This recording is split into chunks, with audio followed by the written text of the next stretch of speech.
അപ്പോൾ എല്ലാവർക്കും നമസ്കാരം. മലേഷ്യയിൽ വന്നിട്ട് നമ്മുടെ രണ്ടാമത്തെ ദിവസത്തെ ഫസ്റ്റ് നമ്മൾ പോകുന്നത് ബാട്ടു കേവിലേക്കാണ് കേട്ടോ. അപ്പോൾ ഇവിടുത്തെ പ്രത്യേകത എന്ന് പറഞ്ഞു കഴിഞ്ഞാൽ ഇവിടുത്തെ ഒരുപാട് പ്രത്യേകതകളുണ്ട് കേട്ടോ. അപ്പോൾ അത് ഓരോന്നായിട്ട് ഞാനിങ്ങനെ പറയാം. അപ്പോൾ ഞാൻ വിചാരിച്ചു ഇതൊരു ഡീറ്റെയിൽ ആയിട്ട് വലിയൊരു വീഡിയോ ആയിട്ട് തന്നെ ചെയ്യാമെന്ന് വിചാരിച്ചു. അത്ര വലിയൊരു വീഡിയോ എന്നല്ല, എന്നാലും പറ്റാവുന്ന രീതിയിൽ എല്ലാ ഭാഗങ്ങളും ഉൾക്കൊള്ളിച്ചുകൊണ്ട് തന്നെ നമ്മളതിനെ ചെയ്തിട്ടുണ്ട്. ഇനി ഇവിടുത്തെ ഏറ്റവും ഇമ്പോർട്ടൻ്റ് ആയിട്ടുള്ള കാര്യം എന്ന് പറഞ്ഞു കഴിഞ്ഞാൽ നിങ്ങൾ മലേഷ്യയിൽ വന്നിട്ടുണ്ടെങ്കിൽ മസ്റ്റായിട്ട് വിസിറ്റ് ചെയ്യേണ്ട സ്ഥലമാണ് ബാട്ടു കേവ് എന്ന് പറയുന്നത്. അത് എന്തുകൊണ്ടാണെന്ന് ചോദിച്ചു കഴിഞ്ഞാൽ നൂറ്റാണ്ടുകളിലേറെ ആയിട്ട് എല്ലായിടത്തു നിന്നുള്ള ജനങ്ങളും അവർ ഒരു ഉത്സവം എന്ന പോലെയാണ് ഒത്തുകൂടി ആഘോഷിക്കുന്നതും പ്രാർത്ഥിക്കുകയൊക്കെ ചെയ്യുന്ന ഒരു സ്ഥലമാണ്. അത് എന്തുകൊണ്ടാണ് ഇത്ര ആകർഷകമാവണമെന്ന് ചോദിച്ചു കഴിഞ്ഞാൽ അവിടുത്തെ ചുണ്ണാമ്പ് കല്ല് കുന്നുകളുടെ ആകർഷകമായിട്ടുള്ള പശ്ചാത്തലത്തിൽ സ്ഥിതി ചെയ്യുന്ന അതിമനോഹരമായിട്ട് നിർമ്മിച്ച ആരാധനാലയം തന്നെയാണ്. ഇനി അതിൽ തലയെടുപ്പോടുകൂടി നിൽക്കുന്ന പ്രതിമകൾ നിറഞ്ഞ ബാട്ടു ഗുഹ ശരിക്കും കാണേണ്ട ഒരു കാഴ്ച തന്നെയാണ്. ഒരിക്കലും നഷ്ടപ്പെടുത്താൻ പാടില്ലാത്ത ഒരു സ്ഥലമാണ് ബാട്ടു ഗുഹ എന്ന് പറയുന്നത്. ഏറ്റവും പ്രധാനപ്പെട്ടതും അതിൽ അതുല്യമായിട്ടുള്ള അമൂല്യമായിട്ടുള്ള എന്ന് പറയുന്ന മുരുകൻ്റെ സ്വർണ്ണ പ്രതിമ തന്നെയാണ്. അത് പടിക്കെട്ടുകളുടെ ചുവട്ടിൽ നിന്ന് കഴിഞ്ഞാൽ തന്നെ ഇങ്ങനെ അഭിമാനത്തോടെ ഉയരത്തോടെ നിൽക്കുന്ന 140 അടിയിലധികം ഉയരത്തിൽ വ്യാപിച്ചു കിടക്കുന്ന ഈ മികച്ച ശില്പം എന്ന് പറയുന്ന ഗുഹകളിലെ ക്ഷേത്രത്തിൻ്റെ ശരിക്കും പറഞ്ഞാൽ അഭിമാനകരമായിട്ടുള്ള ഒരു പ്രതീകം തന്നെയാണ്. ഇനി ഇവിടെ കണ്ടില്ലേ, ഇത് ഒരുപാട് ആൾക്കാർ ഇങ്ങനെ പ്രാവുകളൊക്കെ കുറേ അരി അങ്ങനത്തെയൊക്കെ ഇട്ട് കൊടുത്തിട്ട് അല്ലെങ്കിൽ ഗോതമ്പൊക്കെ ഇട്ട് കൊടുത്തിട്ട് ഒരുപാട് പ്രാവുകൾ ഇങ്ങനെ വന്നിരിക്കുന്നുണ്ട് കേട്ടോ. അപ്പോൾ ഇതിനെ തീറ്റ കൊടുക്കുന്നതൊക്കെ വലിയ ഒരു കുറേയൊക്കെ എനിക്ക് തോന്നുന്നത് ഇവിടെ വരുന്ന ഈ വിസിറ്റേഴ്സൊക്കെ അവർക്ക് ഒരു ഫോട്ടോസോ വീഡിയോസോ എടുക്കാനുള്ള ഒരു രസകരമായിട്ടുള്ള ഒരു കാര്യം എന്നുള്ള രീതിയിലൊക്കെയാണ് കേട്ടോ ചെയ്യുന്നത്. പിന്നെ അവിടെ നിൽക്കുന്ന ആൾക്കാർക്കൊരു വരുമാന മാർഗം എന്നുള്ള രീതിയിലൊക്കെയാണ് കേട്ടോ ഇത് ചെയ്യുന്നത്. എന്തായാലും സംഭവം അടിപൊളിയാണ്. ഇനി നമ്മൾ അടുത്തതായിട്ട് നമുക്ക് ഇവിടുത്തെ ഏറ്റവും ഇമ്പോർട്ടൻ്റ് എന്താണെന്ന് ചോദിച്ചു കഴിഞ്ഞാൽ നിങ്ങൾക്ക് ഇങ്ങനെ കാണാൻ പറ്റും, കളറായിട്ട് കാണുന്നത് അടിപൊളിയായിട്ടുള്ള ആ സ്റ്റെപ്പുകൾ കയറിയിട്ട് നമുക്ക് ആ കുന്നിൻ്റെ ഏറ്റവും മുകളിലേക്ക് എത്തുക എന്നുള്ളതാണ്. അതിന് കുറച്ചൊരു ഹാർഡ് തന്നെയാണ്, എന്നാലും നമ്മൾ അതിലേക്ക് കയറി എത്തിക്കുക എന്നുള്ളതാണ് ഈ ബാട്ടു കേവിൻ്റെ ഏറ്റവും ഇമ്പോർട്ടൻ്റ് ആയിട്ടുള്ള കാര്യം എന്നുള്ളത്. അപ്പോൾ നമുക്ക് പോവല്ലേ, ഇനി എന്തൊക്കെയാണ് എന്നുള്ളത് നമുക്കിങ്ങനെ പോണ വഴിയിലൂടെ നമുക്കിങ്ങനെ ചോദിച്ച് പോവാം അല്ലേ. ഇതാ നമ്മളങ്ങനെ സ്റ്റെപ്പ് കയറാനായിട്ട് ഉള്ളിലേക്ക് കയറുകയാണ്. ഇവിടെയൊക്കെ കാണാൻ നല്ല ഭംഗിയാണ് കേട്ടോ. ശരിക്കും പറഞ്ഞു കഴിഞ്ഞാൽ ഒരു തമിഴ്നാട്ടിലൊക്കെ പോയ ആ ഒരു പ്രത്യേക ഭംഗിയുണ്ടല്ലോ അവിടെ, അത് ശരിക്കും നമുക്കിവിടെ നിന്നാൽ ആസ്വദിക്കാനായിട്ട് കഴിയും. ഇനി ഇതാ ഇങ്ങനെ ഓരോ സ്റ്റെപ്പുകളായിട്ട് നമ്മൾ കയറാനായിട്ട് പോവുകയാണ്. 272 പടികൾ ഈ പച്ച നീല മഞ്ഞ കളറുകളുണ്ട് കേട്ടോ. അത് കയറിയിട്ട് മുകളിലേക്ക് എത്തിക്കഴിഞ്ഞ് കഴിഞ്ഞാൽ അവിടെ ആ പ്രദേശത്തിൻ്റെ മുഴുവൻ ഭംഗിയും ആസ്വദിച്ചുകൊണ്ട് നമുക്ക് അവിടെ നിൽക്കാനായിട്ട് പറ്റും. ആ പ്രദേശത്ത് എത്തുമ്പോൾ തന്നെ ആ ഗുഹയുടെ അതിശയകരമായിട്ടുള്ള ചുറ്റുപാടുകളും അന്തരീക്ഷവും ശരിക്കും നമ്മളതിനെ അത്ഭുതപ്പെടുത്തും. ചുവപ്പ്, മഞ്ഞ, നീല, പച്ച ഈ നിറങ്ങൾ കൊണ്ടുള്ള വർണ്ണാഭമായിട്ടുള്ള നിറങ്ങൾ കൊണ്ട് വരച്ചിരിക്കുന്ന ഈ ഗുഹയിലേക്കുള്ള പടികൾ തീർച്ചയായിട്ടും നമ്മൾ ഒരിക്കലും നഷ്ടപ്പെടുത്താൻ ഭയങ്കര പ്രയാസം തോന്നും കേട്ടോ. നഷ്ടപ്പെടുത്തി കഴിഞ്ഞാൽ ഈ പടികളിലൂടെ ഗുഹയിലേക്ക് ഉള്ള യാത്ര ആരംഭിക്കുമ്പോൾ ആ പ്രദേശത്തെ ചുറ്റിപ്പറ്റിയുള്ള മരങ്ങളെക്കുറിച്ചും പച്ചപ്പിനെക്കുറിച്ചും അതിമനോഹരമായിട്ടുള്ള ദൃശ്യങ്ങളെയൊക്കെ നമുക്കവിടെ കാണാനായിട്ട് കഴിയും. ഇനിയിപ്പോൾ ഇതിൻ്റെ മുകളിലേക്ക് എത്തിക്കഴിഞ്ഞ് കഴിഞ്ഞാൽ ഏറ്റവും ഇമ്പോർട്ടൻ്റ് ആയിട്ടുള്ളത് എന്താണെന്ന് ചോദിച്ചു കഴിഞ്ഞാൽ അവരുടെ ഉത്സവം എന്നൊക്കെ പറയുന്നത് തൈപ്പൂയമാണ് കേട്ടോ, അവരുടെ ഏറ്റവും വലിയ ഉത്സവം. ആ സമയത്താണ് ഇവിടേക്ക് സന്ദർശിക്കാനായിട്ട് ഏറ്റവും അനുയോജ്യമായിട്ടുള്ള സമയം എന്നാണ് അവർ പറഞ്ഞത് കേട്ടോ. പ്രത്യേകിച്ചും മുരുകൻ്റെ അമ്പലമൊക്കെ ആകുമ്പോൾ അല്ലെങ്കിൽ ക്ഷേത്രമാകുമ്പോൾ ഏറ്റവും ഇമ്പോർട്ടൻ്റ് ആയിട്ടുള്ള ഒരു സമയം എന്ന് പറയുന്നത് ശരിക്കും ഈ ഒരു എന്താ പറയുക തൈപ്പൂയ സമയം തന്നെ ആയിരിക്കും കേട്ടോ. നമ്മുടെ ഇവിടെ ആണെങ്കിലും അങ്ങനെ തന്നെയല്ലേ, എല്ലാ തൈപ്പൂയത്തിൻ്റെ സമയത്ത് മുരുകൻ്റെ ക്ഷേത്രങ്ങളിൽ അതിശക്തമായിട്ടുള്ള തിരക്കുണ്ടാവും. അപ്പോൾ ഞങ്ങളിവിടെ ഇങ്ങനെ കുറച്ച് നേരം റെസ്റ്റ് ചെയ്തു കേട്ടോ. അപ്പോൾ കൂട്ടേട്ടൻ പറയുകയാണ്, ഞാൻ പറഞ്ഞു അങ്ങനെ ഞങ്ങൾ ഇതാ മുകളിലേക്ക് എത്തിക്കഴിഞ്ഞിരിക്കുന്നു എന്നൊക്കെ പറഞ്ഞിട്ട് ഞാനിങ്ങനെ ഒരേ ഇത് പറയുകയാണ്, കുറച്ച് എനർജി കിട്ടട്ടെ എന്നൊക്കെ വിചാരിച്ചിട്ട്. പക്ഷേ അവിടെ എത്തിയപ്പോൾ കുട്ടേട്ടൻ പറഞ്ഞു, ഞങ്ങൾ അതേ വളരെ എനർജി കിട്ടിക്കൊണ്ടിരിക്കുന്നുണ്ട്, പക്ഷേ ഈ പറയുന്ന ആൾ കതച്ചുകൊണ്ടാണ് പറയണമെന്നൊക്കെയാണ് കേട്ടോ ഇടയിൽ പറഞ്ഞിട്ടുണ്ടായിരുന്നത്. എന്തായാലും ഞങ്ങളിതാ ചുണ്ണാമ്പ് കല്ലിൻ്റെ ഭംഗിയൊക്കെ നിങ്ങൾ തന്നെ സ്വയം ഒന്ന് കണ്ടോളൂ, അടിപൊളിയായിട്ടുണ്ട്. ഇനി ഇവിടുത്തെ എന്താ പറയുക വളരെ എന്താ പറയുക പാട്ടൊക്കെ ഇങ്ങനെ വെച്ചിട്ടുണ്ട് കേട്ടോ. നമുക്ക് നല്ല നല്ല പാട്ടുകളൊക്കെ കേൾക്കാനായിട്ട് പറ്റും. ഇനി അതിൻ്റെ ഉള്ളിലേക്ക് കയറി ചെന്ന് കഴിഞ്ഞാൽ ഇതെല്ലാം 8 മണിക്ക് മുന്നേ ആയിട്ട് ഇത് ഓപ്പൺ ആവും കേട്ടോ.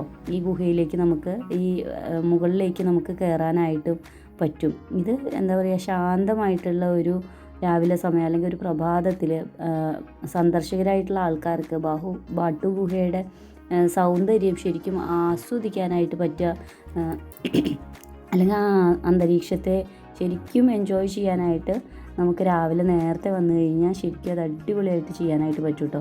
ഇനിയിപ്പോൾ ഇത് ഇവിടേക്ക് എങ്ങനെ എത്താൻ പറ്റുക ചോദിച്ചു കഴിഞ്ഞ് കഴിഞ്ഞാൽ കൊലാലംപൂരിൽ നിന്ന് അല്പം അകലെയായിട്ട് ബാട്ടു ഗുഹയിലേക്കുള്ള കൊമട്ടോ ട്രെയിനുകളൊക്കെ ഉണ്ട് കേട്ടോ. എളുപ്പത്തിൽ അങ്ങനെ നമുക്ക് എത്തിച്ചേരാനായിട്ട് പറ്റും. ഇനിയിപ്പോൾ അതല്ല KTMലൊക്കെ കയറിയിട്ട് ബാട്ടു ഗുഹ സ്റ്റേഷനിൽ ഇറങ്ങി കഴിഞ്ഞ് കഴിഞ്ഞാൽ അവിടെ നിന്നിട്ട് ഒരു 5 മിനിറ്റ് നടന്നു കഴിഞ്ഞാൽ നമ്മുടെ ഈ സ്ഥലത്തേക്ക് എത്താനായിട്ട് പറ്റും. പിന്നെ വിശാലമായിട്ടുള്ള പാർക്കിങ്ങിൻ്റെ ഏരിയയൊക്കെ ഇവിടെ ഉണ്ട്.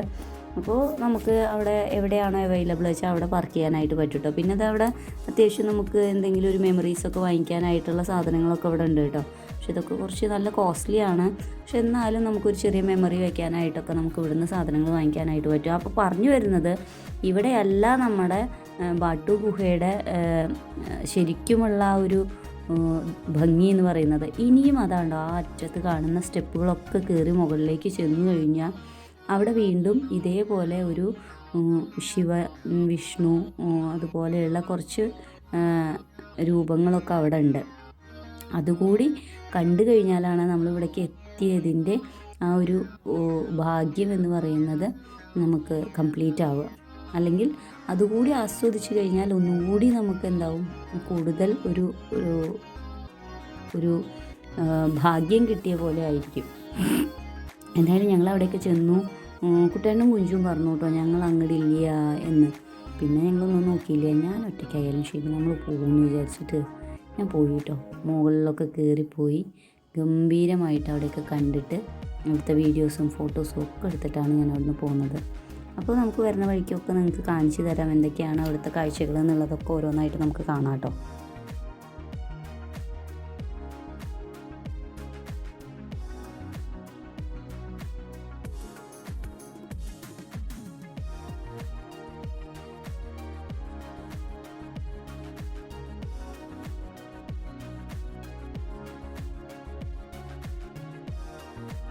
ഇനി ഇതാ ഇങ്ങനെ കയറി പോകുമ്പോൾ ഒരു 40ഓളം സ്റ്റെപ്പുകളുണ്ട്. 40-50 സ്റ്റെപ്പുകളുണ്ട് ഇനി മുകളിലേക്ക്. ഈ സ്റ്റെപ്പുകളൊക്കെ കയറി നമ്മൾ മുകളിലേക്ക് എത്തുക എന്നുള്ളതാണ്. മുകളിൽ എത്തിക്കഴിഞ്ഞ് കഴിഞ്ഞാൽ ഭയങ്കര ഭംഗിയാണ്. അപ്പോൾ അവിടെ എത്തുമ്പോൾ ഉള്ള വീഡിയോസൊക്കെ ഞാൻ കാണിച്ചു തരാം. ഈ ഗുഹയിൽ മുകളിൽ നിന്ന് ഇങ്ങനെ ഈ ചുണ്ണാമ്പ് കല്ല് ഇങ്ങനെ നിൽക്കുന്നത് കാണുമ്പോൾ അയ്യോ ഇതൊക്കെ ഇപ്പോൾ ഇങ്ങോട്ട് പൊട്ടി വീഴുമോ എന്നൊക്കെ നമുക്ക് തോന്നും കേട്ടോ. അത്രയും നമുക്ക് എന്താ പറയുക ഒരു പേടിയൊക്കെ തോന്നും. പക്ഷേ അവിടെ അത്ര രസകരമായിട്ടാണ് അതവിടെ നിൽക്കുന്നത്. അവിടെ ഇതാണ് അവിടുത്തെ ഏറ്റവും വലിയ ഒരു അമ്പലം എന്ന് പറയുന്നത്, അല്ലെങ്കിൽ ഒരു ടെമ്പിൾ എന്ന് പറയുന്നത്. അവിടെ ചെന്ന് നമുക്ക് പ്രാർത്ഥിച്ച് വരാനായിട്ട് സാധിക്കും. ഇനി ഇവിടെ 1-2 ചെറിയ ചെറിയ അമ്പലങ്ങൾ കൂടിയുണ്ട്.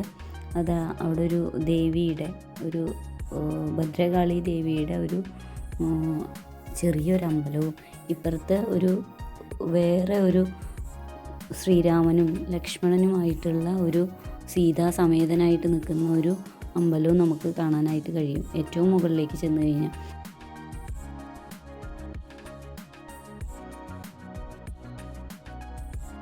ഈ ചുണ്ണാമ്പ് കല്ലുകളൊക്കെ ഇങ്ങനെ നിൽക്കുന്നത് കാണുമ്പോൾ തന്നെ നമുക്ക് ഭയങ്കര പേടിയാവും. ഈശ്വര ഇതൊക്കെ പൊട്ടി താഴേക്ക് വീഴുമെന്നൊക്കെ തോന്നും കേട്ടോ. പക്ഷേ അത്രയും സ്ട്രോങ് ആണ്. എത്രയോ വർഷങ്ങളോളമായിട്ട് അതങ്ങനെ നിൽക്കുകയാണ് എന്നാണ് അവിടെ ചോദിച്ചപ്പോൾ അവിടുത്തെ ആൾക്കാരൊക്കെ പറഞ്ഞത് കേട്ടോ. അവരുടെ ഓർമ്മ വെച്ച നാൾ മുതൽ, അല്ലെങ്കിൽ അവരുടെ മുത്തശ്ശന്മാരുടെ ഓർമ്മ വെച്ച നാൾ മുതൽ ഇതിങ്ങനെയാണ് എന്നുള്ളതാണ് അവർ പറഞ്ഞത്. പിന്നെ ഇവിടെ ഇങ്ങനെ കയറി വന്നു കഴിഞ്ഞാൽ ഇങ്ങനൊരു അമ്പലമുണ്ട്. അവിടെ എന്താ പറയുക പൂജയും കാര്യങ്ങളൊക്കെ ആയിട്ട് അവിടെ സ്ഥിരമായിട്ട് പൂജയും കാര്യങ്ങളൊക്കെ നടന്നുകൊണ്ടിരിക്കുന്നുണ്ട്. അവിടെ കുറേ ആൾക്കാർ പ്രാർത്ഥനയ്ക്കായിട്ട് അവിടെ ഇരുന്നു. കുറേ പേര് അവിടെ നിന്ന് പ്രാർത്ഥനയൊക്കെ കഴിഞ്ഞ് ഇറങ്ങി നടന്ന് തിരിച്ചിനി താഴേക്ക് ഇറങ്ങുക. ഈ 10-60 അടി താഴേക്ക് ഇറങ്ങണം. കയറുന്ന ആ ഒരു പോലെയല്ല, ഇറങ്ങുക എന്ന് പറഞ്ഞു കഴിഞ്ഞാൽ അത്യാവശ്യം കുറച്ച് റിസ്ക്കിയാണ്. അപ്പോൾ ഇനി ഇറങ്ങാനുള്ള ഒരു തയ്യാറെടുപ്പുകളാണ്. ഞാനിതിൽ ജസ്റ്റ് ഒന്നിങ്ങനെ ടച്ച് ചെയ്തൊക്കെ നോക്കുന്നുണ്ട് കേട്ടോ. ഇതെങ്ങനെയാണ് ഇത് കാണുമ്പോൾ ഇങ്ങനെ നമുക്ക് ഇങ്ങനെ കയ്യിലൊക്കെ ഒട്ടുന്ന പോലെയൊക്കെയാണ് നമുക്ക് തോന്നുക. അപ്പോൾ അതാണോ അല്ലേ എന്നുള്ളതൊക്കെ ഒന്ന് അറിയുക എന്നുള്ളതും കൂടി വിചാരിച്ചിട്ട് ഞാനത് ജസ്റ്റ് ഒന്ന് ടച്ച് ചെയ്തിട്ടൊക്കെ നോക്കുന്നുണ്ട്. അപ്പോൾ സംഭവം ഒരു പ്രാവശ്യമെങ്കിലും നമ്മളിവിടെയൊക്കെ ഒന്ന് വിസിറ്റ് ചെയ്യണം കേട്ടോ. ലൈഫിൽ എവിടെയെങ്കിലുമൊക്കെ നമ്മളൊരു കുറച്ച് സ്ഥലങ്ങൾ കാണണമെന്ന് നമ്മൾ ആഗ്രഹിക്കുന്നുണ്ടെങ്കിൽ ഇത് നിങ്ങളുടെ ഒരു ബക്കറ്റ് ലിസ്റ്റിൽ നിങ്ങൾ എന്തായാലും ഉൾപ്പെടുത്തണം. ഇവിടുന്ന് ഞാനിങ്ങനെ താഴേക്കുള്ള ഒരു വ്യൂ ഞാൻ എടുത്തിട്ടുണ്ടായിരുന്നു. ഞാൻ പറഞ്ഞില്ലേ 60 സ്റ്റെപ്പുകൾ കയറി വന്നിട്ടാണ് നമ്മൾ ഇവിടേക്ക് എത്തിയത് എന്നുള്ളത്. അപ്പോൾ അതിൻ്റെ ഇടയിൽ ഇവിടെയൊക്കെ ഫുള്ള് ലൈറ്റ്, ഇത് റിയൽ ലൈറ്റ് അല്ല കേട്ടോ, ഇവിടെയൊക്കെ ലൈറ്റ് ചെയ്തിരിക്കുകയാണ് അവർ. ശരിക്കും അതിൻ്റെ ഭംഗി ആ ലൈറ്റൊക്കെ ചെയ്തത് കൊണ്ടാണ് കേട്ടോ. ഇല്ലച്ചാൽ ആകെ ഇരുട്ടാണ്. ശരിക്കും ഇതൊരു ഗുഹയാണ് ഇത് എന്നുള്ളത് നമുക്ക് അപ്പോഴാണ് മനസ്സിലാവുക. ലൈറ്റുകളൊക്കെ ഓഫായി കഴിഞ്ഞാലാണ് ശരിക്കും എന്താ പറയുക, ഒരു ഭീകരത അല്ലെങ്കിൽ ഒരു പേടിപ്പിക്കുന്ന ഒരവസ്ഥ എന്നൊക്കെ ഉള്ളത് അപ്പോഴാണ് നമുക്ക് മനസ്സിലാവുക. ഇനി ഞാൻ ആ 10-60 സ്റ്റെപ്പുകളൊക്കെ ഇറങ്ങി താഴേക്ക് വന്ന് വീണ്ടും അവിടുന്ന് 272 അടി താഴേക്ക് ഇറങ്ങാനായിട്ട് പോവുകയാണ്. അങ്ങനെ നമ്മുടെ ബാട്ടു കേവിൻ്റെ കാഴ്ചകളൊക്കെ കണ്ടു. നമ്മൾ അവിടുന്ന് ഇനി യാത്ര പറഞ്ഞ് ഇനി അടുത്തൊരു സ്ഥലത്തേക്ക് നമ്മൾ പോവുകയാണ്. അപ്പോൾ ഇവിടുത്തെ ഇതൊക്കെ നിങ്ങൾക്ക് ഇഷ്ടമായോ എന്നുള്ളത് പറയണേ. എന്താണ് നിങ്ങളുടെ അഭിപ്രായം എന്നൊക്കെ ഒന്ന് കമൻറ്റ് ചെയ്യണം. നിങ്ങളിവിടെ പോയിട്ടുള്ളവരാണെങ്കിൽ പോയിട്ടുള്ള എക്സ്പീരിയൻസ് എങ്ങനെയായിരുന്നു എന്നുള്ളതൊക്കെ ഒന്ന് പറഞ്ഞു തരണേ. ഇപ്പോൾ എൻ്റെ എക്സ്പീരിയൻസ് പോലെ തന്നെയാണോ എല്ലാവരുടെയും അറിയില്ലല്ലോ, ഓരോരുത്തർക്കും ഓരോ തരത്തിലല്ലേ, ഡിഫറെൻ്റ് ആയിരിക്കുമല്ലോ. അപ്പോൾ എന്തായാലും നിങ്ങളുടെ എക്സ്പീരിയൻസൊക്കെ ഒന്ന് കമൻറ്റ് ചെയ്യുകയും കൂടി ചെയ്യണേ. അപ്പോൾ അത്രയേ ഉള്ളൂ. നമുക്ക് അടുത്ത സ്ഥലത്ത് വെച്ച് നമുക്ക് വീണ്ടും കാണാം. അപ്പോൾ അത്രയേ ഉള്ളൂ. ബൈ.